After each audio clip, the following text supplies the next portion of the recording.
Ai văzut și tu titlurile? Ce vorbesc? Că și eu am mușcat-o, cel puțin prima dată. Cum a ajuns țara noastră, doamnelor și domnilor, să vândă energie electrică ieftină vecinilor bulgari și să o importe tot de la ei, dar atenție, de 5 ori mai scumpă? Numai că de data asta nu-i fix ca la Radio Erevan în bancul ăla, dar tot țeapă la buzunar se numește. Și povestea e cam așa.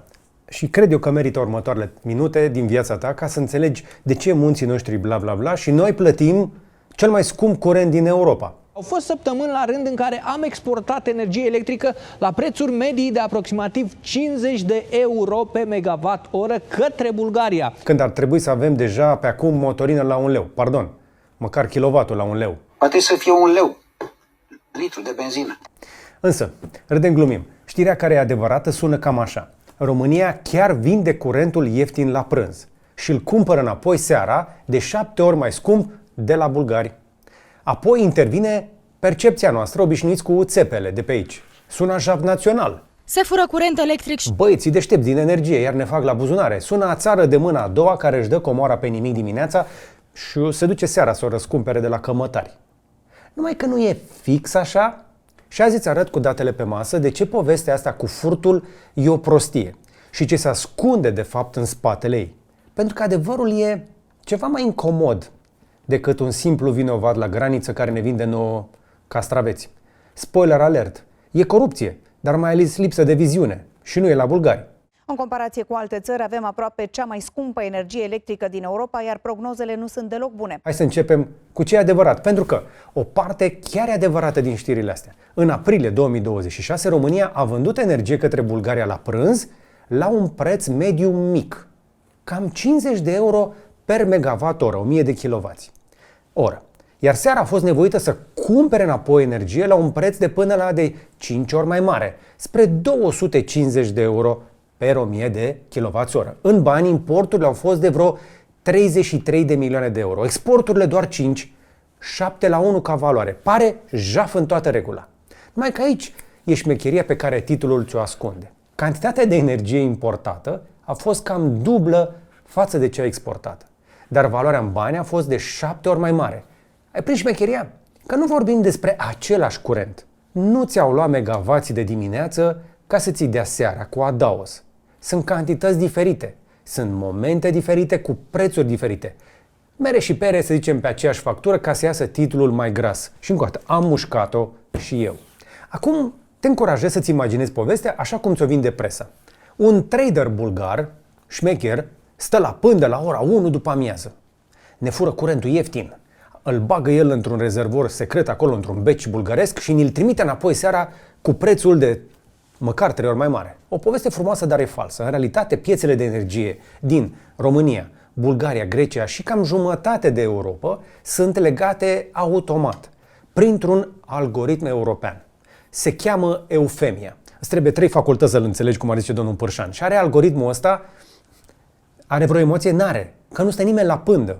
La prânz bate soarele peste tot în Balcani în același timp. Toate panourile fotovoltaice varsă un tsunami de energie deodată. Și atunci ce face prețul? Scade, că e cererea prea mică și oferta prea mare. Peste tot, în acea secundă, unor spre zero, câteodată chiar sub zero. Curentul curge fizic dinspre locul cu surplus spre locul cu consum. Atât, asta e tot. Iar faptul că România exportă la prânz nu e o rușine, e fix lucrul ăla bun, înseamnă că producătorii noștri, ca mine, își vând surplusul pe care oricum nu-l pot consuma, în loc să fie nevoiți să-și oprească panourile solare. Acum eu vorbesc de mine, dar mai degrabă e vorba de băieții cu niște parcuri fotovoltaice foarte, foarte mari. Și acum, hai să nu mă crezi pe cuvânt. Uite, asta este harta sistemului energetic românesc în timp real. Hai să o deschidem. Eu înregistrez în momentul ăsta pe la 15:23, dar s-ar putea să fie interesant și la ora asta. Ia uite, chiar și la 15:24, când înregistrez eu, pe 3 iunie, avem 37,45% fotovoltaice, 26% hidro, doar 12% hidrocarburi, adică petrol, gaze, chestii genul ăsta, 11,99% nuclear. Hopa, a pornit un reactor care a fost în revizie, până recent vorbim imediat, undeva la 9,68 cărbune, 1,27 eolian, nu prea bate vântul, niște biomasă și 0,26% instalații de stocare. Te-ai prins unde merge chestia asta, nu? Bun, așadar, care este treaba? Păi, așa arată producția la noi. Dar hai să căutăm un pic Bulgaria. Bulgaria Energy. Ce să vezi? Și la bulgari se produce în momentul acesta foarte multă energie. Apropo, am descoperit aceste Electricity Maps. Cineva a făcut un vibe coding foarte reușit. Și pot să văd aici, spre exemplu, și niște date despre România, iată, dar și despre Bulgaria. Și una și alta reușesc să producă fără carbon, fără cărbune, peste 75%. Dar bulgarii chiar mai mult de atât. Diferența dintre noi și ei este partea de battery storage, care însă nu este bine acoperită pe acest site. Pentru cei totuși care vor să vadă site-ul oficial, se numește ESO și așa arată la ei. Eu cred că băiatul lor de la IT este un pic mai talentat ca băiatul nostru de la IT. Uite și tu cum arată animația lor, încărcarea sistemului, frecvența sistemului și partea de generare. Încă o dată, fotovoltaicele la 59,83%. Cam mare video ăsta, nu scalează bine, ia să vedem. Îmi retrag lauda pentru băiatul de la IT, dar măcar atât am reușit să vă arăt. so.bg. Poți să deschizi și tu chiar acum pe telefon, dacă este soarele pe cer, și o să observi, iată ceva foarte interesant. Bulgaria nu stă în curentul nostru. La prânz, ei trag și ei, la rândul lor, de la greci. Hai să ne întoarcem pe hartă. Ia uite la greci câtă producție au. Peste 80%, sunt la 88% și grosul este evident pe solar. În momentul acesta, 70% din capacitatea instalată din Grecia produce și este ora, încă o dată, este trecut de 3. E 3 și jumătate când este după amiază. Toată energia asta, după cum vedeți, este la export. Se duce către Albania, Bulgaria, dar și Macedonia sau Turcia. Deci mai mult exportă decât consumă. Au mult prea multe fotovoltaice și nu prea văd baterii pe acolo. Deci surplusul este chiar mai brutal decât al nostru în cazul bulgarilor. Deci fix când presa zice că ne fură pe noi bulgarii, ei de fapt își umplu bateriile cu energie grecească ieftină și cu aia românească. Iar dacă te întrebi de ce cifrele diferă un pic de la o hartă la alta, nu e nicio eroare, e fizică. Curentul pe liniile de înaltă tensiune merge pe drumul cu cea mai mică rezistență. Se plimbă în bucle prin Dobrogea ca să țină frecvența întregului continent fixă la 50 de Hz, că de-aia ai văzut și pe harta bulgarilor, e foarte important să nu fluctueze. Diferențele mici sunt tranzit și pierderi tehnice. Se reglează singure în milisecunde. Fără niciun fel de oameni care stau în ședințe, fără conspirații, fără băieți deștepți. Sistemul acesta este puternic automatizat. Dar acum trebuie să ajungem la miez, la fenomenul pe care aproape nimeni nu stă să ți-l explice. Se cheamă duck curve. Da, curba rățuștii. Și nu este o speculă balcanică, e realitatea oricărei rețele din lume care are mult solar. La prânz, soare, energie multă, preț jos la pământ sau chiar negativ. Seara, soarele apune, producția din panouri cade brusc spre zero. Lumea vine acasă, pornește cuptorul, aer condiționat, își pune poate mașina la încărcat și, dintr-o dată, consumul național lovește vârful exact atunci când ți-e lumea mai dragă și n-ai fotovoltaicele pornite. Iar ca să acoperi vârful ăla de seară, în toată regiunea trebuie pornite centralele pe gaz și cele pe cărbune care produc scump. Din cauza taxelor de carbon, nu doar a prețului la petrol și la cărbune. Deci România nu plătește mai mult seara pentru că vine din Bulgaria, plătește pentru că ăsta e prețul corect de noapte în toată Europa. Că dacă ar fi mai ieftin în altă țară, l-am luat și l-am folosit și noaptea. Când soarele a apus, iar lumea consumă maxim, nu te fură nimeni. Te fură fizica, te fură lipsa soarelui.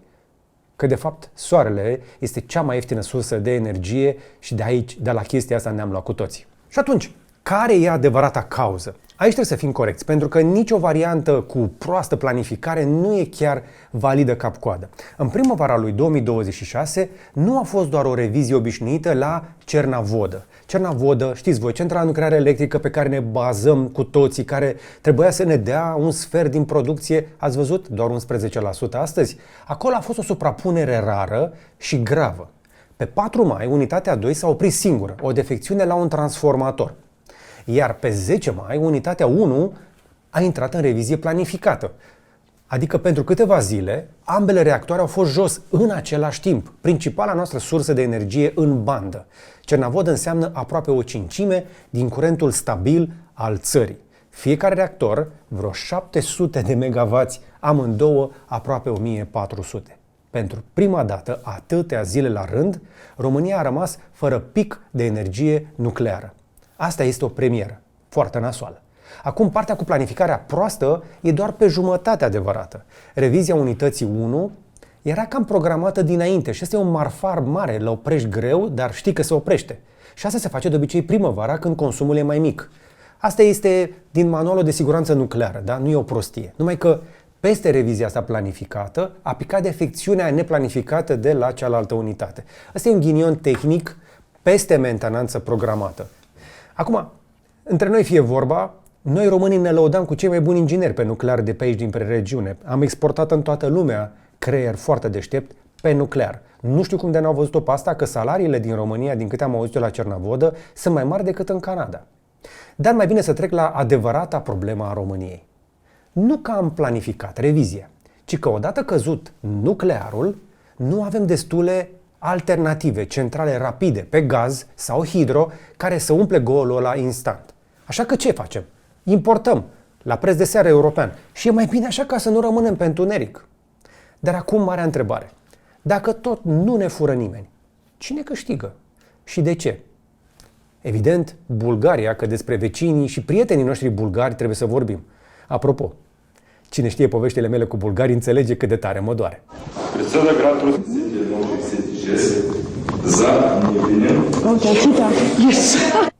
Dar am ajuns să-i accept și să îi înțeleg. Anyway, bulgarii nu ne fac prin furt, ne fac cu capul. Adică ne fac cu inteligență. Vecinii au înțeles înaintea noastră o regulă simplă în noua realitate energetică. Nu mai contează doar cine produce curentul, contează cine îl poate stoca. Și au acționat foarte repede. Uite cifrele. În mai 2026, Bulgaria avea deja peste 3300 de megavați oră de baterii pe rețea. Mai mult decât dublu față de începutul anului. Iar în spate au contractat enorm, peste 14 gigavați oră, cu mult peste ținta lor oficială pentru 2030. Acum 2 ani aveau mai nimic, 200 de megavați oră. Azi sunt printre liderii Europei la stocare și modelul lor e simplu și genial. La prânz, când Grecia îi inundă cu solar ieftin, își încarcă bateriile, pe nimic. Seara, când România, Ungaria sau Grecia rămân pe deficit, când noi consumăm mai mult, descarcă bateriile și vând cu profit. Dar nu profită de pe urma noastră, profită încă o dată de pe urma fizicii și de pe urma faptului că ei au instalat bateriile alea, iar noi am făcut prezentări și ne-am dat cu curul de pământ pe aici. Și acum stai că vine partea pe care, cel puțin pe mine, m-a enervat foarte tare.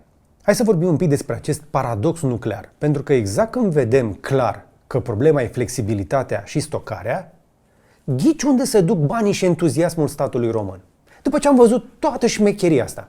Uite, în februarie, Nuclear Electrica a aprobat decizia de a investi pentru reactoare mici modulare de la Doicești. România ar putea avea până în anul 2028 primul reactor nuclear modular de mici dimensiuni. Faimoasele SMR-uri, tehnologie americană, 6 module, sună futurist, sună a soluție, numai că hai să citim cifrele astea cu sânge rece. Uite, costul estimat pentru investiția asta este în jur de 7 miliarde de euro.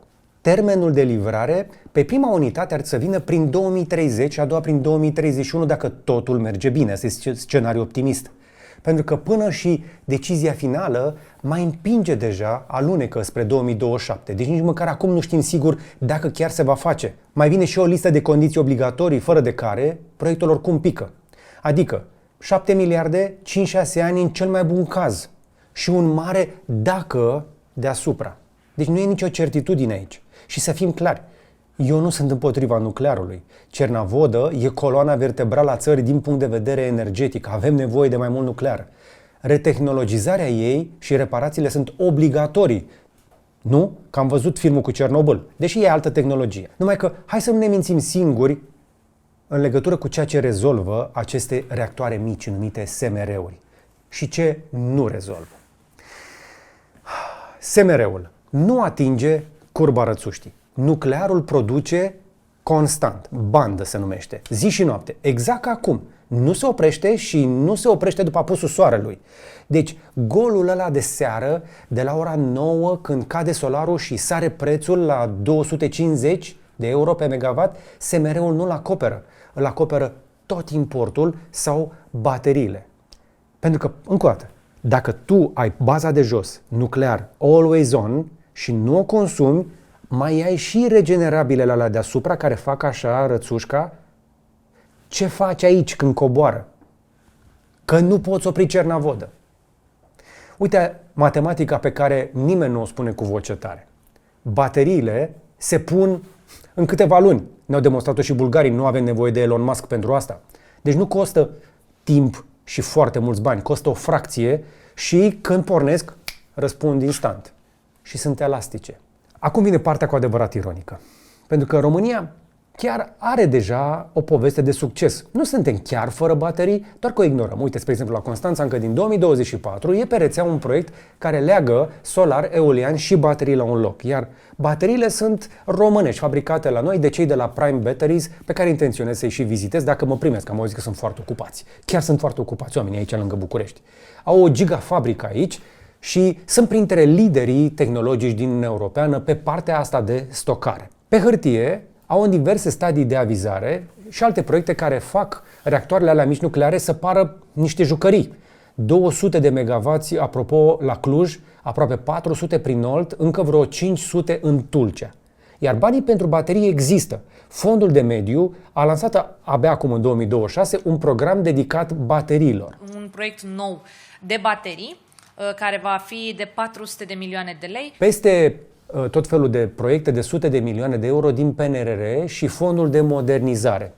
Numai că aici apare o problemă cu fondurile astea europene. Fondurile astea europene n-au picat acum. Sunt în mișcare de ceva timp. Doar că s-au blocat într-un mod stupid la Ministerul Energiei.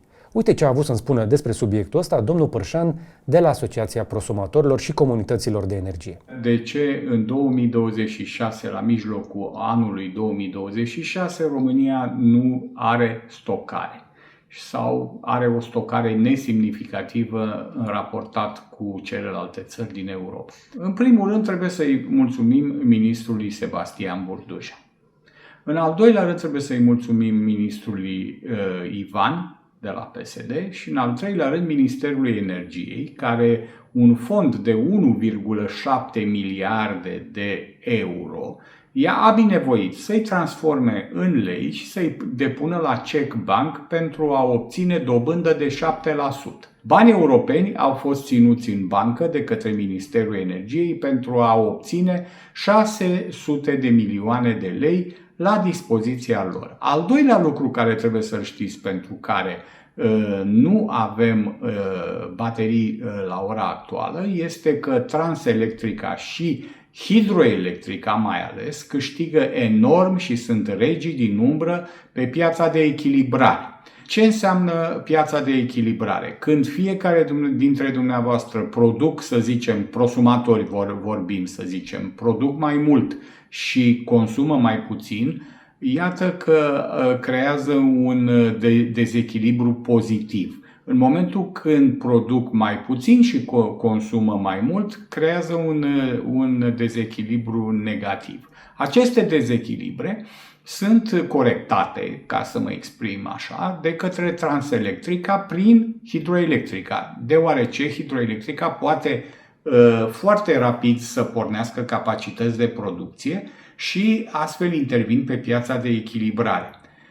Prețurile sunt enorme, variază între 800 și 2000-2500 de lei pe megawatt în funcție de situație și este atât ceea ce publică Transelectrica pe zona de echilibrare este atât de greu de înțeles încât probabil îți trebuie 2 sau 3 facultăți.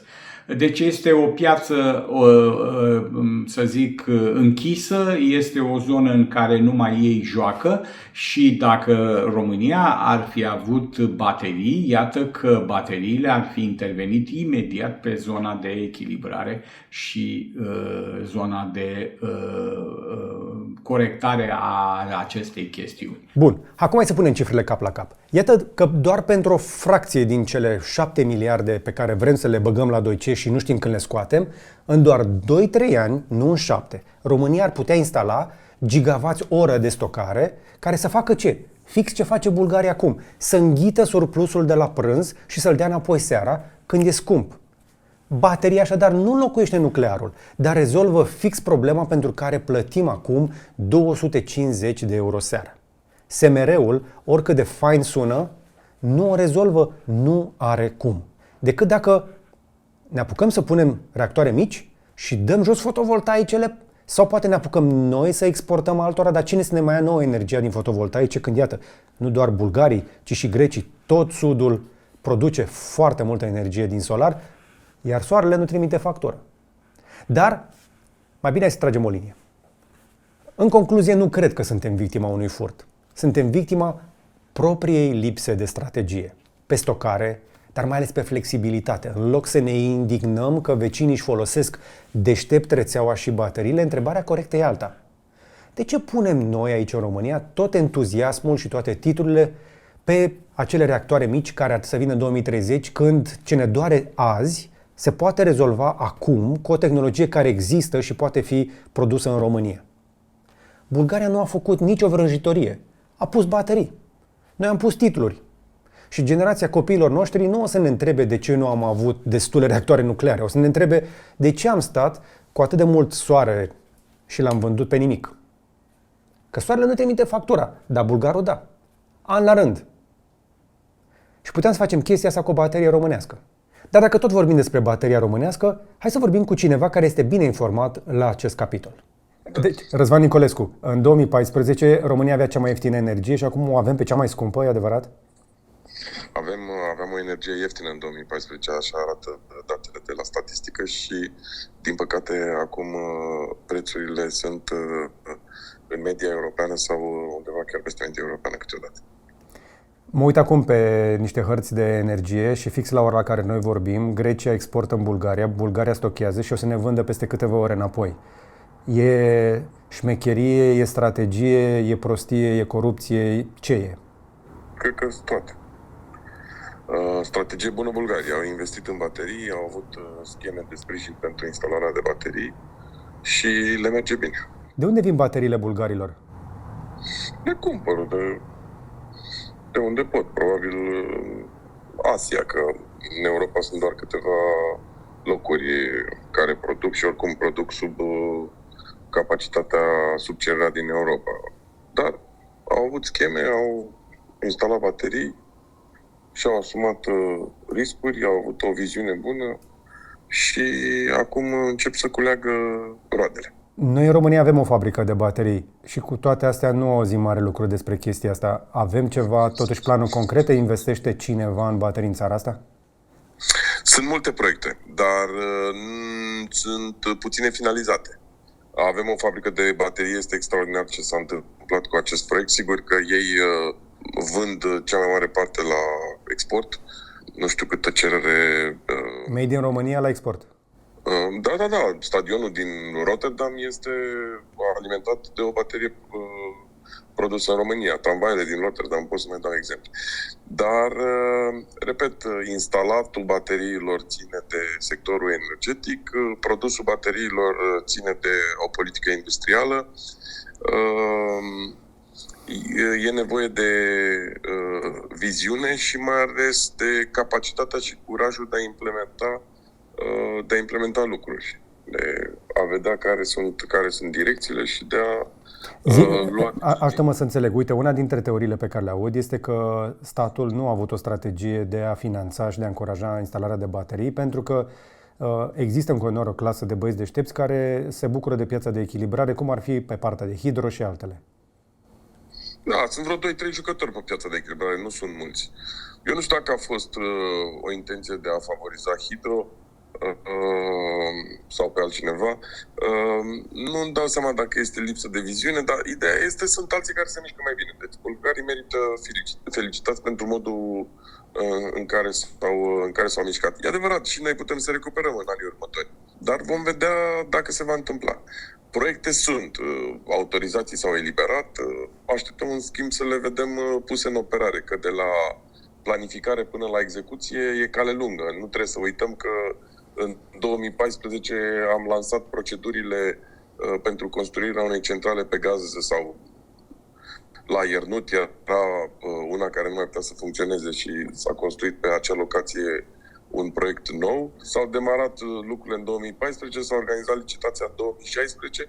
În ce an suntem astăzi? În 2026. Pe aceeași logică, crezi că este realist termenul de 2030 pentru un reactor la modular, de care se tot vorbește? Nu e realist. E adevărat că pentru orice fel de reactor nuclear, chiar dacă e din ăsta modular, ai nevoie de minim 10 ani? Nu e neapărat e o diferență între unul mic și unul mare, dar noi vorbim de unul care n-a mai fost niciodată construit. Noi nici nu știu dacă avem capacitate instituțională să putem să analizăm solicitarea de autorizare. Noi trebuie să dezvoltăm o capacitate instituțională pe care încă nu avem și dacă nu ai și cu consultanță, trebuie bani pentru așa ceva. Este un proces.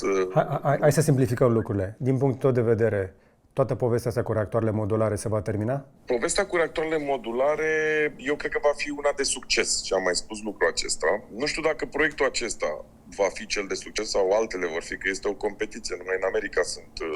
Dar nu în deceniul ăsta. Deci, vreo 4-5 proiecte. Energia nucleară va căpăta un impuls, dar va veni un impuls din mediul privat. Și va veni un impuls în contextul în care această goană din domeniul inteligenței artificiale și a bazelor de date mari consumatoare de energie va continua sau se va accelera. Inteligența artificială și bazele de date vor avea un impact major asupra cererii de energie și atunci este posibil să vină, nu știu, la Cernavod, de la unitatea 3 și 4, să vină cei de la Google sau de la Microsoft, da, bun exemplu, și să-ți propună un parteneriat, să le finalizeze și să fie dedicate exclusiv alimentării unei baze de date care se construiește eventual, nu știu, la Fetești, lângă Cernavod, da? Da. Deci lucruri de genul ăsta cred că vor duce la... Cu toate astea, vezi un reactor nuclear pornit în România înainte de 2030? Nu, este exclus, nu. Exclus. Cât de repede putem să punem echivalentul unui reactor nuclear în baterii? Echivalentul unui reactor nuclear în baterii, eu cred că poate fi pus în 2 ani. Despre asta vorbim. Se poate face cu baterii românești? Avem capacitate. Avem capacitate de producție în momentul de față în România de tehnică de peste 2 gigawatts, deci peste 2000 de megawatts anual. Asta înseamnă 3 reactoare de la Cernavodă. Ca putere instalată. Da. Sigur că nu vorbim de productivitate, că ele funcționează 24 din 24, bateriile funcționează 2 ore, 4 ore, 5 ore. Așa este. Da. Ok. Răzvan, mulțumesc. De pe acum cred că ți-ai dat seama că la nivel macro statul nu se va mișca suficient de repede. Și probabil de aceea începe să devină mai evident de ce noi prosumatorii, peste 300.000 de români care au investit din banii lor, am depășit capacitatea instalată de la Cernavod. Și te încurajez să o faci în continuare. Doar că de aici încolo, încă o dată, nu știu cât de mult ne putem baza pe fonduri de mediu sau pe susținerea acestui guvern. Nu a făcut-o deloc în ultimii ani, aproape deloc, dar cred că atâta vreme cât ne uităm în sus și soarele, încă o dată, nu trimite nicio factură, iar bateriile rămân la niște costuri destul de bune, cred că o să ne scoatem investiția chiar și așa. Ne facem noi?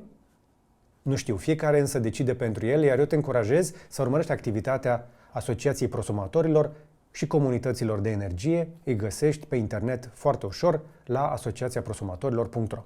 La final, dacă ți s-a aprins un beculeț cu clipul pe care l-ai văzut, propun să lași un like și un comentariu ca să vedem câți mai dorești și să mai facem. Și poate ne spui dacă ai sistem de stocare acasă sau dacă ai vrea să ai. Iar dacă vrei să înțelegi cum mi-am făcut eu casa independentă energetic, găsești o grămadă de clipuri și pe Case Bune, dar și pe canalul meu de YouTube. Și apropo, am mai instalat o baterie. Clipul vine foarte curând. Cam atât însă pentru astăzi. Dar până data viitoare, să vă fie numai bine!